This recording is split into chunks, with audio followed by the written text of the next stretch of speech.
Why Contempt might be the greatest film of all time. Godard being even more self reflective on himself, his films, and the medium in general than ever before, manifesting self doubt and scrutiny upon his work and his status, turning the medium inside out, existence itself, and the post war pathology exemplified by material indulgence, obsession with money, and physical gratification. It defined the nature of Godard's films going forward, more than any other one of his works. The cinematography, the luscious colour, is some of the most glorious ever captured. The performances are memorable. Our lead player, Michel Piccoli, the definitive, disaffected, disillusioned post-war French bourgeois, delibidinized, old, scaly cynic. Bardot at her most entrancing and least subtle, not that she was known widely for that. Palance as memorable as ever, and that isn't to put down his work in Hollywood, but this is the role he was born to play. A European auteur's perception of American producers as the antagonist from Shane in a suit. Worth mentioning too is Georgia Moll as Francesca, Palance's producer's assistant, an ambivalent observer as though one of the old Greek goddesses manifesting in human form to bemusingly judge and pity their surroundings. Fritz Lang as himself offers up yet another of his own invaluable contributions to the medium's history in being a part of this monumental masterpiece. In adapting a novel, which I am unfamiliar with, titled Il Disprezzo, aka A Ghost at Noon, aka Contempt, authored by Alberto Moravia and published in 1954, it becomes so filmic that no one would immediately assume that this had been a novel first, and one might assume of many more narrative, screenplay geared films. Compositionally, the medium is never much more clinically impressive as it was in Godard's Contempt. If one film from Godard can summarize his entire output in a nutshell, not that this is truly achievable, but the closest thing to doing so, it could almost certainly be this one. The Odyssey is interpreted by European artists versus American entrepreneurs, or perhaps just Europeans versus Americans, period. Fritz Lang's entire role and purpose, distilling the struggles of convicted auteurs in a medium so defined by funding and patronage compared with literature, music, or even painting. Lang's attempted Odyssey partly resembles Franco Piavoli's later film Nostos from 1990. Bridget Bardot's Body.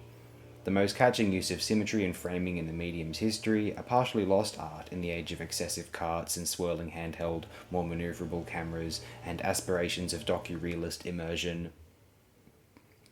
While as I do not doubt the prospective power of the source novel, would that novel match what this film is compared with the medium surrounding it, compared with its own written medium?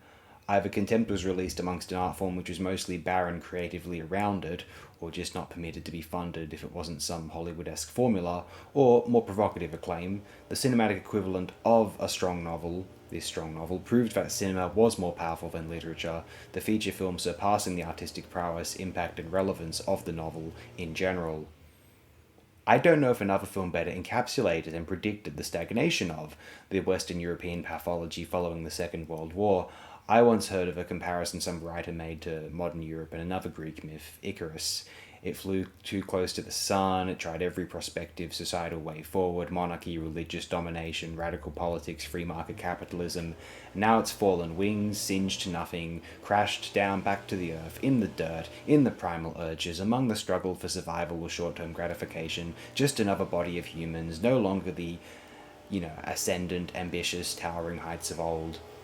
And what better way to demonstrate all of this than via a depiction of a troubled film Hollywood American adaptation of that bastion of Western narratives even before Christ, Homer's legendary Odyssey. An American coyly suggesting that Penelope, the model wife/romantic partner in the history of Western literature, was having an affair. This is quite fascinating considering that, for all of his virtues, Odysseus in many respects was not the model husband/partner. He is incredibly unfaithful to Penelope throughout his Odyssey, one of many lies he presumably commits, which landed him in Dante's Inferno a number of centuries on. This is all before Margaret Atwood too, maybe she got the idea from here. In this facet alone, it screams volumes about the pathology of Western arts from the ancient Greeks to the present Hollywoodized day of 1963 AD. And finally, Contempt fuses all of these things into a film whose runtime is under 2 hours in length. What an astonishing accomplishment. There is little like it in cinema history, even among Godard's own worthy and highly impressive filmography, and certainly not up to that point in the mediums or human arts generally history at all. why Contempt might not be the greatest film of all time. Many films have come out since 1963, and surely some of them have surpassed Contempt in terms of sheer encapsulation of a species' collective pathology, whilst matching those feelings or conjuring them, in the first place, via a compositional mastery of the medium itself. Although as of 1963, Contempt might as well have been the very greatest film ever made up to that point in human history. I don't promote my contempt, it's merely a guest. A brief passage in 1001 movies you must see before you cark it. The sixth feature, to be directed by Jean-Luc Godard, most daring of the new wave filmmakers of the 1960s, Contempt combines the portrait of a marriage of a story about making a film. Camille, Bridget Bardot, is married to screenwriter Paul, Michel Piccoli. In the first sequence, she makes an inventory of her naked body, asking him which bit he likes best. Then he takes her to the meet Hollywood producer Jeremy Prokosch, Jack Palance. Prokosch is making a movie of Homer's Odyssey, to be directed by veteran German filmmaker Fritz Lang, playing himself. Palance plays his role to the hilt, intoning, "I like gods. I know exactly how they feel." Lang replies with some gnomic observations on cinema. Cinemascope is fine for shooting snakes and coffins. Contempt is packed of cinematic references to Chaplin and Griffith, and to Hawks, Ray, Manelli, and other heroes of the French film magazine Cahiers du Cinéma, for whom Godard was a critic. Paul's contribution is to remark that, show a woman a camera and she immediately bares her bottom, ironic given that Bardot's naked behind is frequently in view.